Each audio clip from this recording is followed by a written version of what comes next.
싱킹 브릿지 타임즈 2024년 11월 5일자를 진행하도록 하겠습니다. 구독, 좋아요 부탁드리겠습니다. 오늘의 편집 내용이 되겠습니다.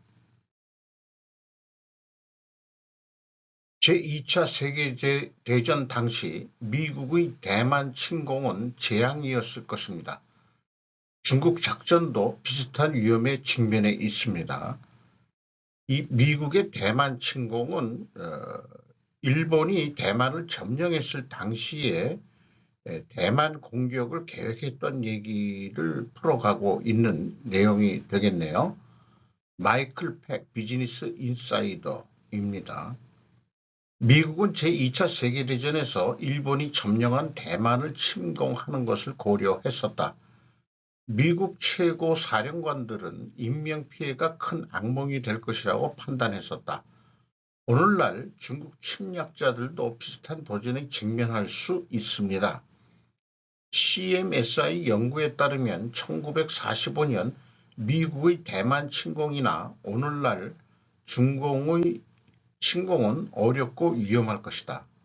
수년 전과 마찬가지로 오늘날의 대만도 중국의 대규모 수륙 양용 공격을 물리치기 위해 일본의 요새와 전술을 사용했을 가능성이 높으며, 이는 중국이 이탈성으로 간주하는 섬을 점령하려는 시도의 위험과 위험을 보여준다. 길고 긴 싸움. CMSI 보고서는 미 해병대 6개 사단, 20개 B-29 폭격기 그룹, 41개 자폭격기 편대, 40개 전투기 편대, 다수의 해군 엔지니어 및 물류 지원 부대를 포함하여 총 77만 6,913명의 병력이 코즈웨이 작전에 필요할 것이라고 예상되었다는 설명입니다. 코즈웨이 작전의 가장 큰 결함은 일본군 방어에 대한 과소평가였다. 실제로 일본군은 징집된 대만 원주민을 포함해 27만 5천 명의 병력을 보유하고 있었다. 이들은 가미카제 항공기 20대대와 600척의 자산을 지원을 받았다. 그런데 이 작전과 동시에 일본 큐슈 지방 남쪽, 지금 가고시마 쪽을 통한 그런 쪽 이 상륙 작전도 동시에 계획했다는 것으로 알고 있습니다. 결국 대만의 아이디어는 포기되었다. 미국의 대만 침공은 어떻게 될까요? 다른 태평양 전쟁 전투는 암울한 단서를 제공한다. 1944년 10월 필리핀에 상륙한 미군은 1945년 8월 일본이 항복했을 때 아직 끝나지 않은 정글과 산을 헤쳐나갔다. 1945년 4월 오키나와 섬 침공 당시 미군은 언덕이 많은 지형의 밀집 요새와 수백 척의 해군 함정을 침몰시키거나 손상시킨 2,000대의 가미가제 항공기 공격에 직면하면서 2달 동안 5만 명의 사상자를 냈었다. 이런 얘기고요. 요거는 오키나와에 상륙하는 배를 좀 보여주고 있는 옛날 사진인 것 같습니다. 저 멀리 전투함들이 수없이 많이 떠 있는 모습을 보여주고 있네요. 중국을 위한 교훈. 일본 점령이 끝난 지 80년이 지난 지금도 대만 군대는 공군기지 강화의 중요성, 막대한 공중과 해군 화력으로 무장한 수륙양용 침략자에 맞서 싸우는 방법 등 일본의 교리에 영향을 받고 있습니다. 아마 그럴 거예요. 일본에 가서 공부들을 많이 하니까. 대만 여행을 다녀온 사람은 대만 수도 타이페이는 중국말을 하는 일본 같다고 한다. 그리고 식민 통치를 통해 대해서는 거부감이 있는 것이 아니라 오히려 일본 때문에 살기 좋아졌다고 한다. 이렇게 이제 국민들은, 대만 국민들은 인식하는 사람들이 많다는 거예요. 그리고 정치 경제의 주요 인사들은 일본 유학 출신들이 매우 많다고 합니다. 한반도의 식민지 근대화로는 어느 정도 설득력이 없는 게 아니다라고 또 생각이 들기도 합니다. 어쨌든 미국은 그 수많은 그 사상자, 오키나와의 전투라든지 다른 그 섬을 점령해 나가는 그 과정에서 막대한 피해를 입고 이겨도 미국 군인들도 많이 죽어나간다는 얘기죠. 결국은 선택한 것이 그 히로시마와 그 나가사키의 핵폭탄을 터뜨리는 거로 전쟁을 끝내게 되는 역사를 우리는 배우고 있습니다. 윤석열 정부 아무 생각이 없다. 한겨레 11월 4일자입니다. 인하대 사회복지학과 교수 복지국가 재구조화 연구, 이름이 기네요. 이 기고한 사람들의 얼굴을 보여주는 경우도 이렇게 종종 있는데, 이런 것들을 이제 사진이 나오면은 좀 편집하는데 좀 넣어야 되겠어요. 어떻게 생겼는지. 어쨌든 그 4대 개혁을 얘기하고 있는데 말로만 이렇게 그 재촉만 하면 되겠느냐 이런 얘기로 풀어나가고 있고, 대통령이 인내심을 가지고 끈기 있게 이에 당사자와 야당은 물론 국민을 설득하고 합의해야 하는 성과를 낼 수 있는 게 4대 개혁이다. 경로한다고 다그친다고 성과를 낼 수 있는 과제가 아니다. 정부 요직에 앉아 국정을 움직이는 핵심 집단은 아무 생각이 없는 사람들이 아니다. 그게 뭐냐 그러면은 생각을 하는데 약자 복지라는 거로 내세워서 선벽적 복지라고 그렇게 표현을 한다. 하지만 약자 복지는 그렇게 단순하지 않다. 제조업 제품을 수출해 먹고 사는 기업과 나라는 가격 경쟁력에 영향을 줄 수 있는 임금과 세금이 많이 들어가는 복지 지출을 통제해야 한다. 복지를 약자 복지로 재편하려는 이유가 그것이다 이거예요. 감세는 기업의 부담을 줄이는 것은 물론 재정의 규모를 축소해 복지 지출이 늘어나는 것을 막는 장치다. 노조와 시민단체의 정치적 영향력을 약화하려는 조치도 하고 있다. 요거를 핵심적으로 얘기하려고 했던 거 아닌가 하는 생각도 드네요. 윤석열 정부는 생각이 있다. 그것도 아주 분명한 윤석열 정부는 이 나라를 부자, 특권층, 대기업 집단이 살만한 나라로 만들려고 한다. 아주 대치점에 있는 거를 노골적으로 표현을 하고 있는 거네요. 걱정스러운 일은 민주개혁 세력이 윤석열 정부의 기득권 정치를 대신할 분명한 대안을 갖고 있지 않다는 것이다. 이렇게 해서 풀어내겠네요. 일본 정신과 의사가 표현한 그 야당 정치인이나 그런 입장에서 사춘기 아이들의 같은 심정으로 저는 읽힙니다. 개인적으로 보면은 저는 이 보편복지보다는 선별 또는 선택적 복지에 동의한다. 이 생각은 벌써 거의 한 10년 전에 어, 그 뭐, 그 동창이 이런 쪽에 공부한 친구가 있었던 모양인데 저한테 그 질문을 하더라고요. 뜬금없이 보편복지와 선택복지의 어느 게 너는 좋다고 생각하냐? 그래서 그 분야에 그렇게 생각도 많이 안 했었는데 질문을 듣자마자 생각하는데 오래 안 걸렸어요. 기존에 어떤 제가 가지고 있는 이 사고방식이 있으니까 무조건 평등주의는 안 된다. 그, 정부 재정 같은 것도 있는 거니까 약자를 그 최하층 그런 거 그런 쪽으로 좀 그 선별 복지를 해야 되지 않겠느냐는 의견을 저는 그 얘기를 한 적이 있습니다. 한국은행이 뒤흔든 능력주의 신화 칼럼 안선이 논설위원 한겨레입니다. 이게 연결이 돼 있다고 생각이 돼요. 앞에 그 복지에 대한 얘기하고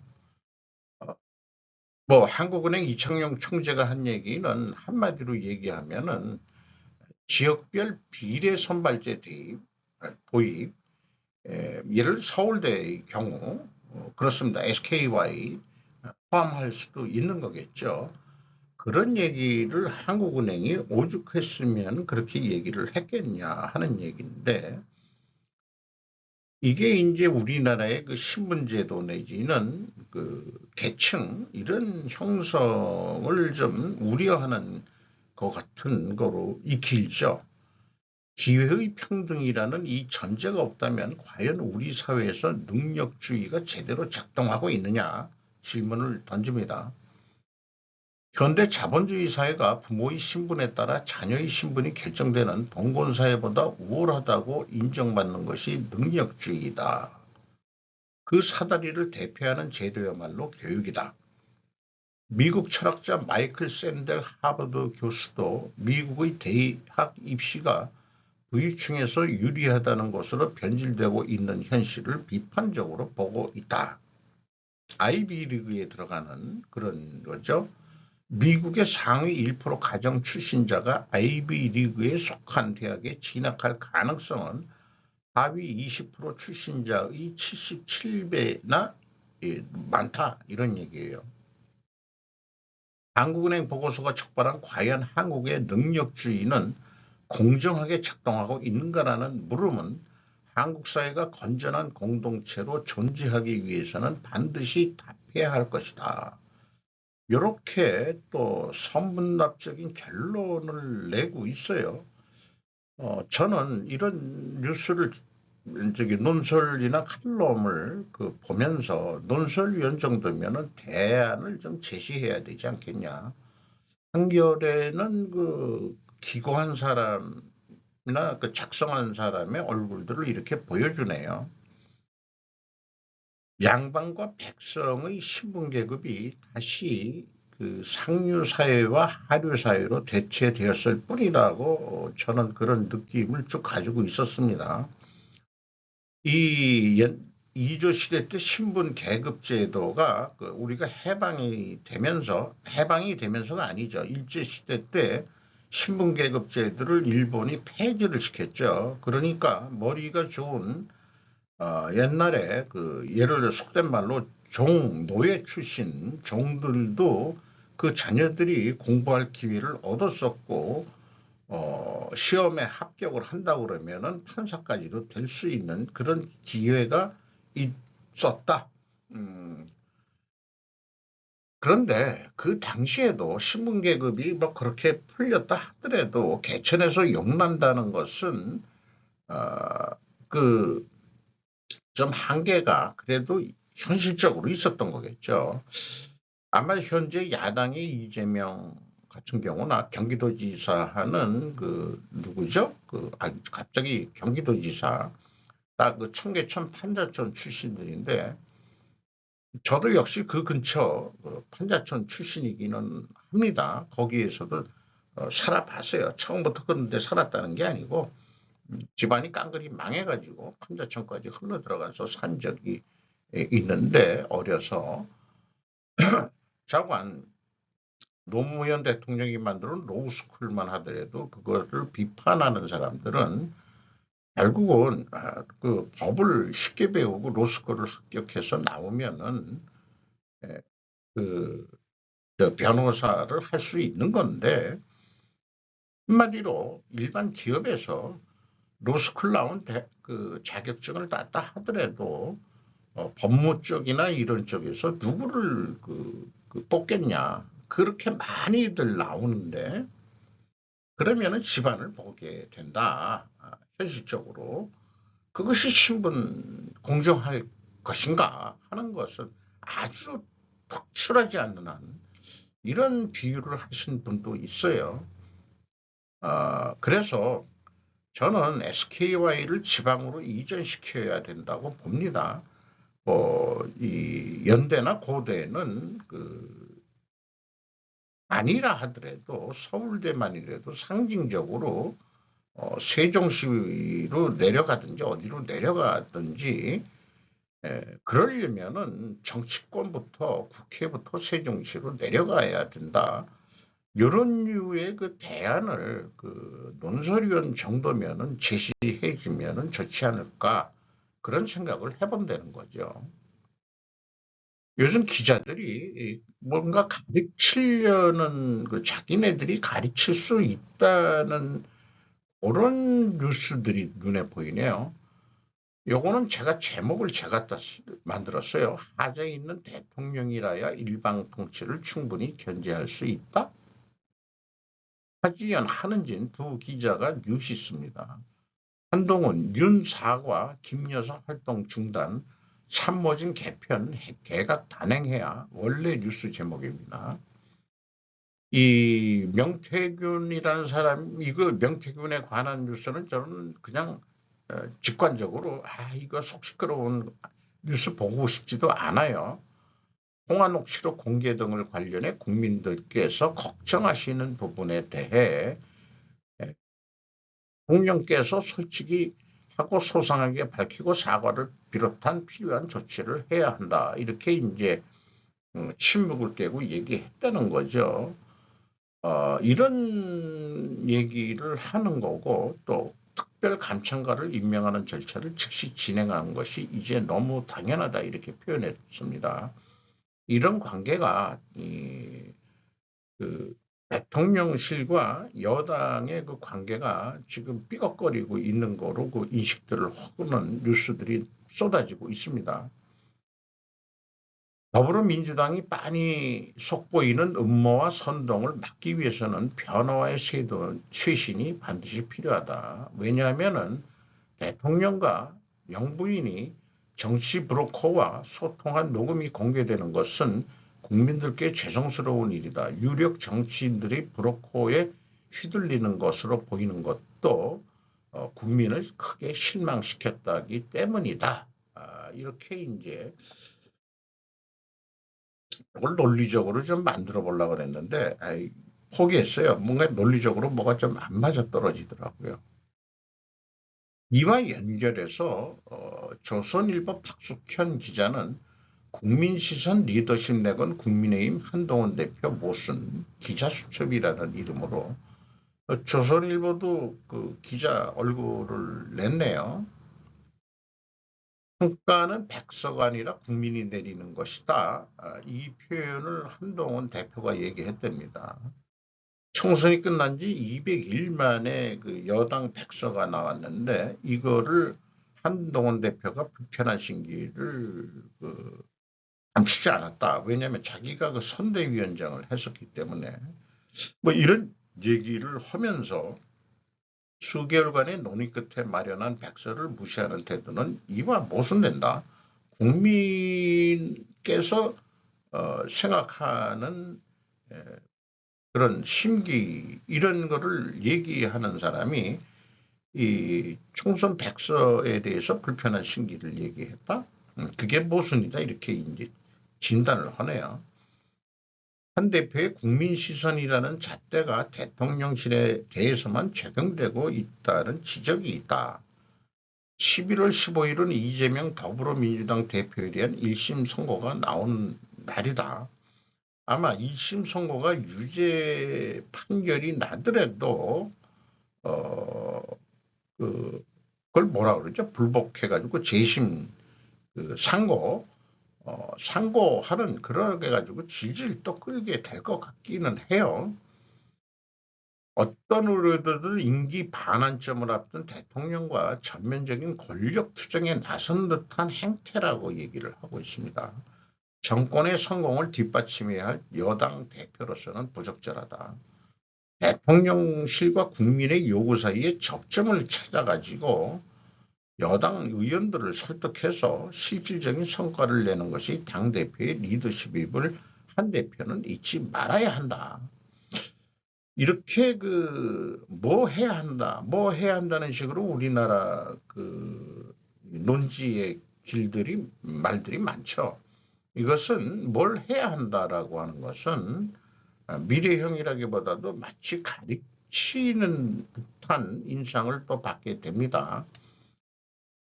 당대표 리더십 공자화하기 전에 전제 조건으로서 대통령제의 대표적인 미국의 대통령과 여당의 사례를 비교해주는 그런 센스가 어떨까? 미국에서도 대통령과 여당, 주로 이제 하원을 얘기를 해야 되겠죠. 하원 국회의장하고 삐걱대는 그런 사례가 뭐가 최근에 있느냐. 그런 것들하고 비교해 보면서 미국은 어떻게 조화롭게 그거를 또 해 나가는지, 또 미국의 언론은 그런 삐걱거림이 있을 때 어떻게 해야 되는 건지. 대통령 후보는 물론 당원이어야 되겠죠. 근데 보통 당대표들은 미국 같은 경우에서는 대통령으로 나오는 경우는 별로 없는 것 같아요. 상원 쪽에서 나오는 경우가 좀 많은 것 같은데, 그런 거 봐가지고는, 제 생각에는 우리나라도,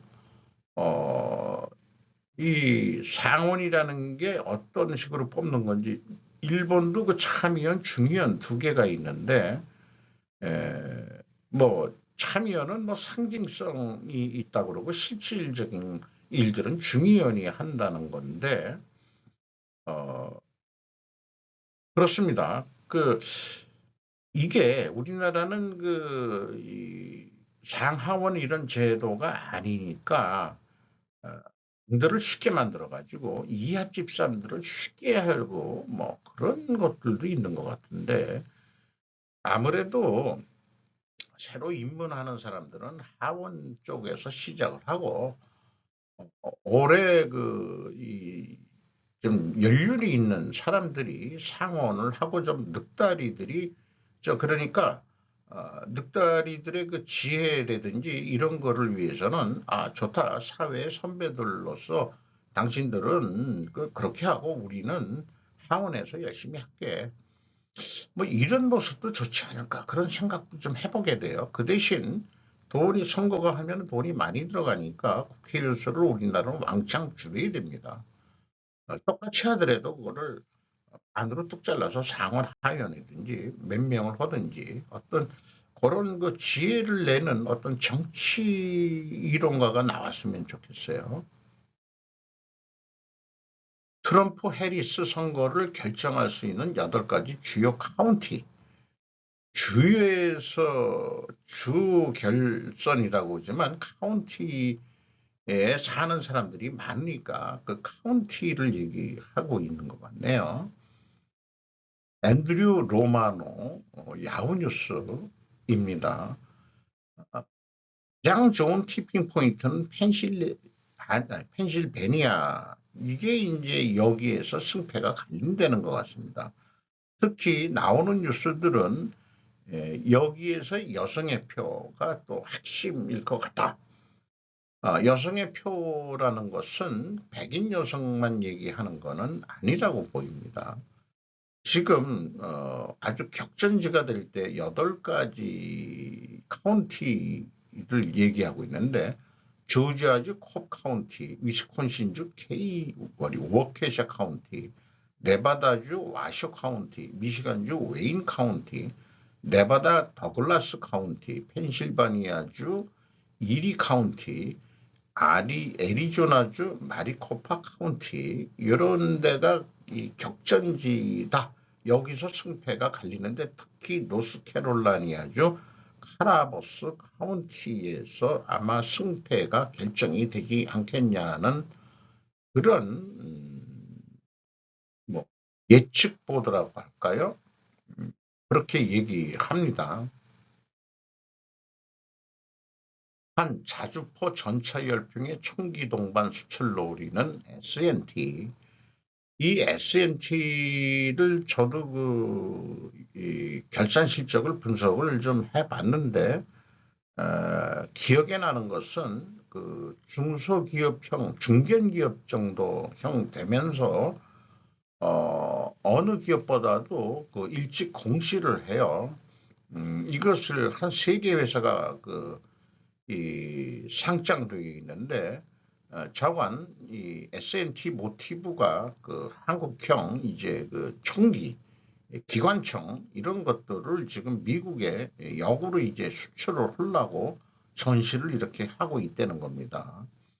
그거 외에 그 K1, K2 전차, K21 보병 전투차에도 거기도 그 기관총을 달죠. 또 여기에 그 변속기를 만드는 S&T 다이내믹스 이것도 이제 이 회사도 그 소개를 하고 있고요. 자관 이런 이 방산 기업에서 그 중견 이런 기업들이 또 잘 나가야 될 거라고 생각은 하게 됩니다.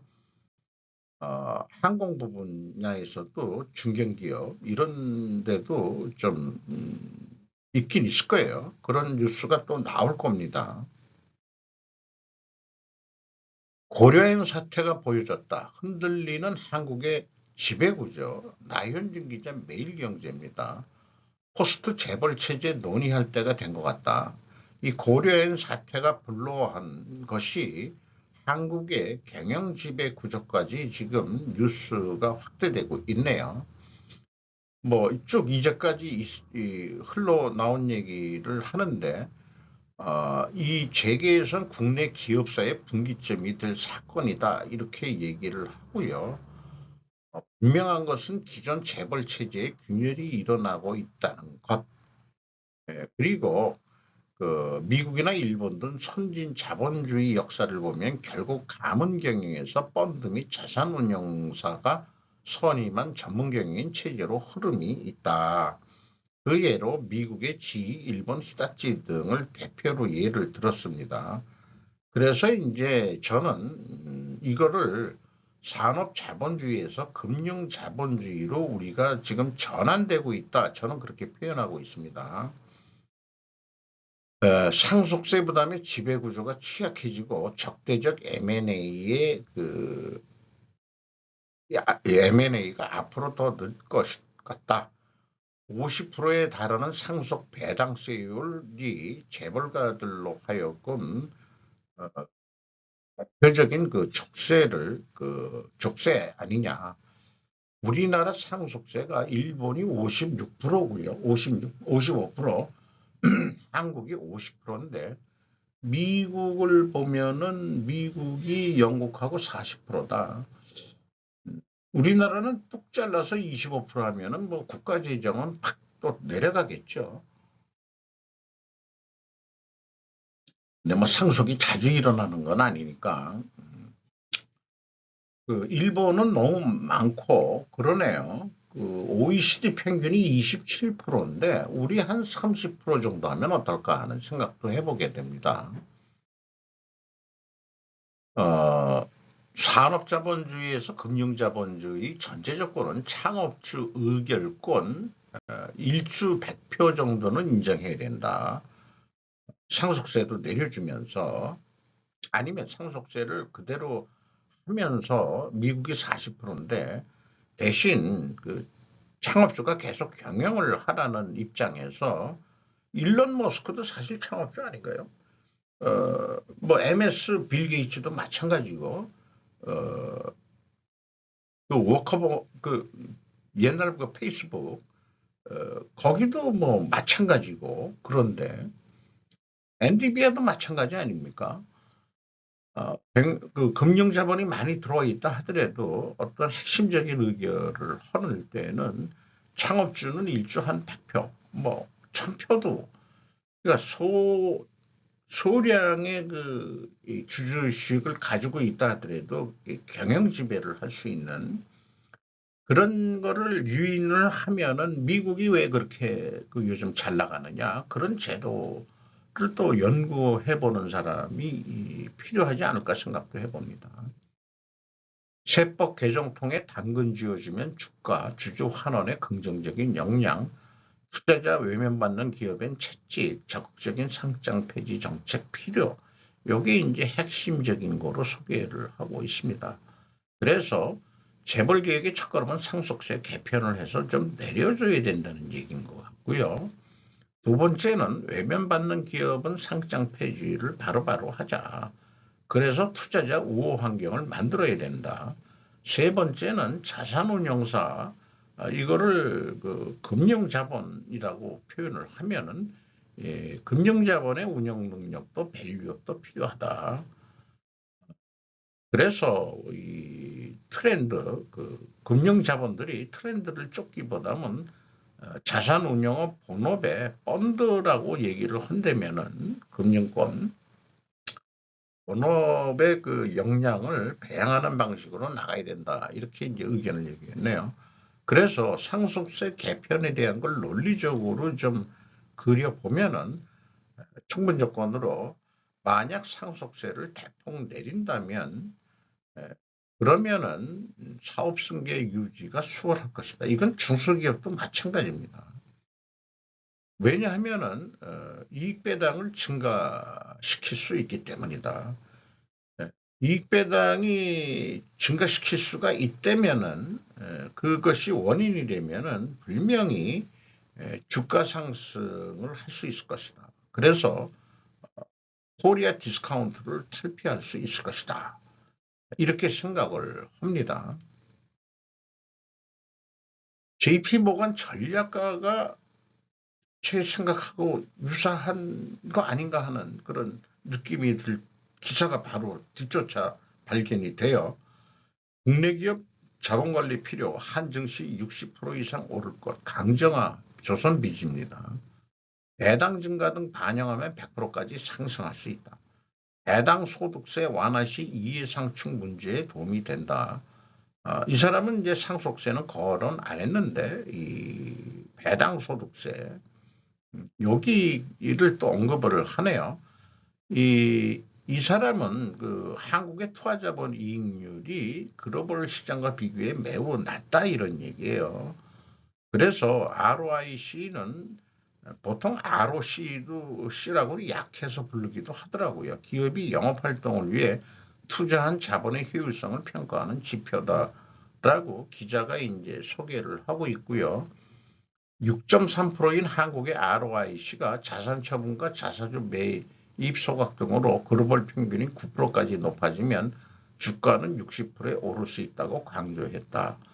JP모건은 한국 기업 대다수가 가족 소유 기업으로 기업의 노력이 중요하다고 봤다. 한국의 배당 성향은 15% 수준으로 30%를 넘는 미국과 일본, 45%를 넘어서는 유럽과 비교해 상당히 낮고 자사주 매입도 부족하다. 배당을 많이 하고 그다음에 배당 소득세를 좀 줄여주면은 주가가 또 좀 올라가지 않겠냐 이런 얘기를 하고 있네요. 그래서 고려인으로 촉발된 그 지배구조 문제라든지 이런 소득세와 소득세가 아니고 그 상속세와 배당소득세 이런 문제까지 거론이 됐기 때문에 고려 아이언걸의 상반기 거를 보면은 저는 그 위에 그 재고 회전율과 스루픈율만 주로 소개를 하는데 분석은 다 해요. 레버리지율은 부채 비율로 하는데 이게 상반기까지는 7.5%뿐이 안 됩니다. 아주 그 이자 부채 레버리지율이 낮은 기업인데 이번 그 경영권 방어를 위해서 자사주 매입으로 2조 뭐 얼마를 갖다가 차입을 했다는데 아마 그 몇 프로가 될지는 모르겠습니다만 소각하면은 다시 그 레버리지율은 줄어들 것 같기는 하고요.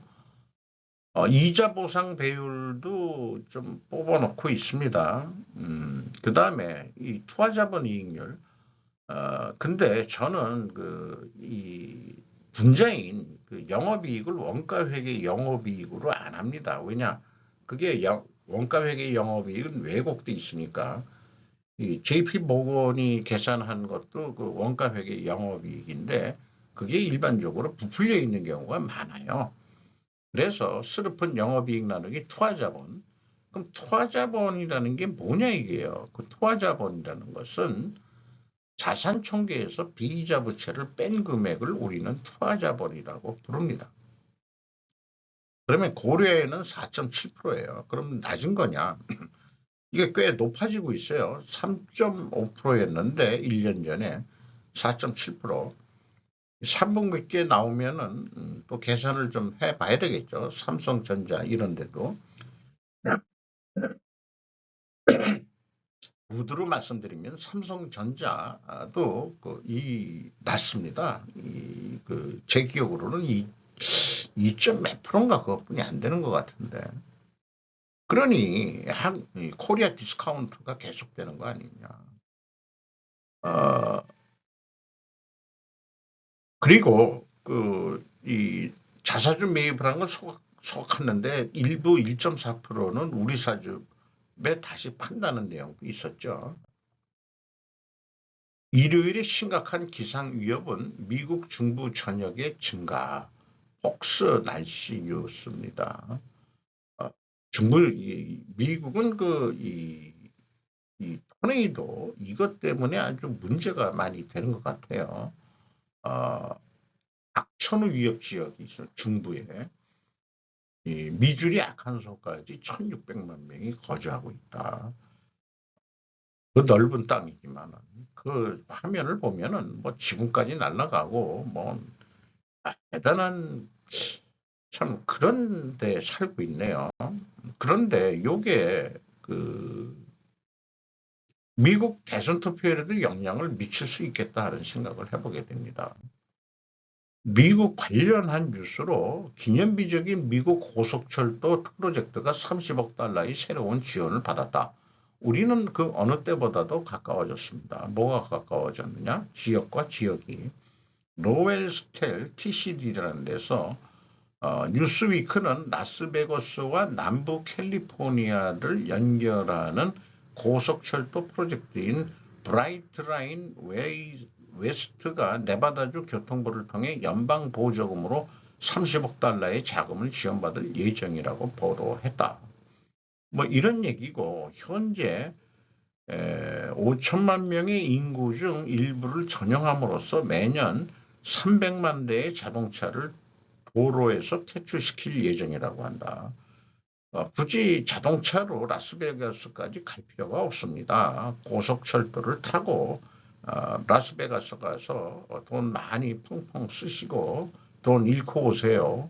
이런 얘기 같아요. 이 프로젝트는 경제 성장을 촉진하고 일자리를 창출하여 주와 지역 모두에 지속적인 이익을 제공할 것입니다. 그렇다면 왜 미국은 대륙철도, 횡단철도까지 그 서부 개척 시대 때 열심히 만든 나라임에도 불구하고 진작 동서 대륙횡단 고속철도 구상을 왜 하지 않았을까라는 생각을 해보게 됩니다. 제 생각에는 땅덩어리도 넓고 이 과거 이 철도 기차는 석탄 이런 거로 했다가 이제 디젤 기관차 뭐 이런 게 나오고 지금은 주로 디젤 기관차 가지고 운영을 하겠지만은 석유가 터지면서 미국은 자동차 산업을 발전시키기 위해서 미국 동부에서 대륙 횡단 도로를 놓는 쪽으로 그렇게 돈을 많이 썼던 것 같아요.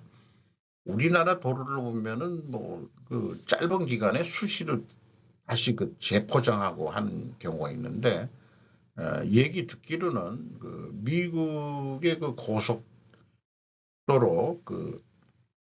그걸 보면은 돈이 많이 들어간답니다. 깊이 파가지고 자갈모래 이런 완충제를 하고 두께가 우리나라가 예를 들어서 30cm 두께의 도로라 하면은 미국은 1m 깊이의 이 도로다. 그러니까 오래 간다. 이런 얘기도 전에 들어본 적이 있습니다. 제1중국인 위책 생활 1 탈세 실태 중일 관계 악영향도 슈라이유 경영자고 저널리스트인데 뉴스위크지 일본판입니다. 이 기고한 사람은 제1중국인인 것 같아요.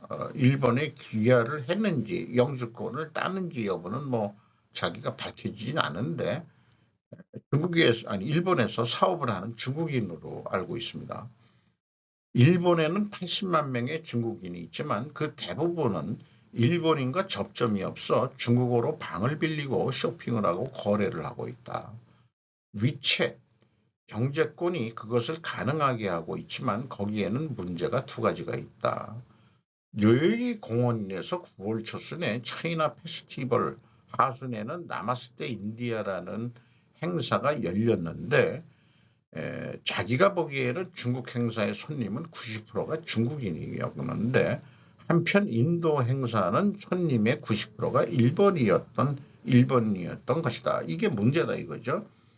일본의 슈퍼마켓에 점처럼 가지 않는 중국인들, 중국발 SNS 위챗으로 다 거래를 한다 이거예요.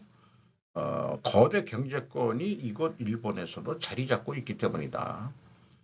태화만에 사는 부유층만 아니라 중산층 중국인도 대학생도 학원생도 마찬가지다. 두 가지 문제가 그래서 나온다. 중국인끼리 거래에서는 일본의 돈이 떨어지지 않는 것은 물론이고 결제 서비스인 위챗페이는 중국 은행 계좌에서 빠져나가기 때문에 일본에서 매출을 신고하지 않고 세금을 내지 않는 경우가 적지 않은 것이다. 우리나라에서 고 박정희 대통령이 아주 잘했던 것은 동남아권의 그 화교들이 경제를 장악하고 그다음에 자기네들끼리 거래를 하고 우리나라에서도 중국인들은 옛날 그 서공동 지역인가요? 북창동 그 지역에서 그 노점상 거로 해서 중국인들이 거래하고 막 그랬었는데 혁명을 일으키면서 중국인들은 사업을 못하게 했죠. 화교들한테. 그거 아주 잘했다고 생각합니다. 법을 어떻게 했는지 지금은 어떤지는 모르겠어요. 그런데 그래서 중국인들은 중국집만 해라, 요리집만 해가지고 먹고 살고 대한민국 사업에 절대 끼어들면 허가를 안 내줬다는 얘기죠. 이건 매우 잘한 겁니다.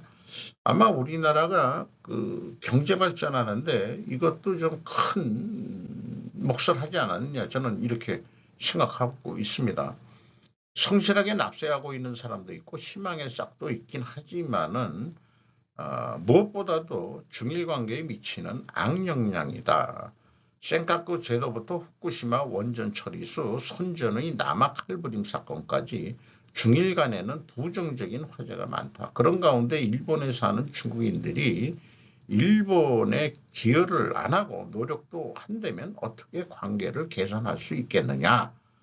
이런 얘기가 되겠어요. 이하 3분기 연결 영업 잠정 실적입니다. SK이노베이션 빨간 글씨네요. 지누스 가구 회사인데 엄청 내려갔습니다. 영업이익이. NC소프트 84점 영업이익 내려갔고요. 한국 테크놀로지 타이어 54.3% 영업이익 올라갔고 S오일 매출은 증가했는데 영업이익은 85.8%가 내려갔습니다. 그 정유회사가 좀 안 좋은 것 같아요. KCC 건설 자재 및 그 실리콘 뭐 이런 거를 많이 하는 회사 잘 46.4% 증가했네요. 코롱 ENP 14.9% 영업이익 증가했고 영화금속 꾸준합니다. 영화금속 아마 그 자동차 부품도 하고 그다음에 이제 이 영화금속이 볼트나트 뭐 이런 것도 만드는 거로 알고 있는데 영업이 꾸준하게 11.3% 이렇게 되는데 오늘도 뭐 공시가 되는 게 있으면은 또 추가해서 내일 또 좀 소개를 해보도록 하겠습니다. 이상 마치도록 하겠습니다.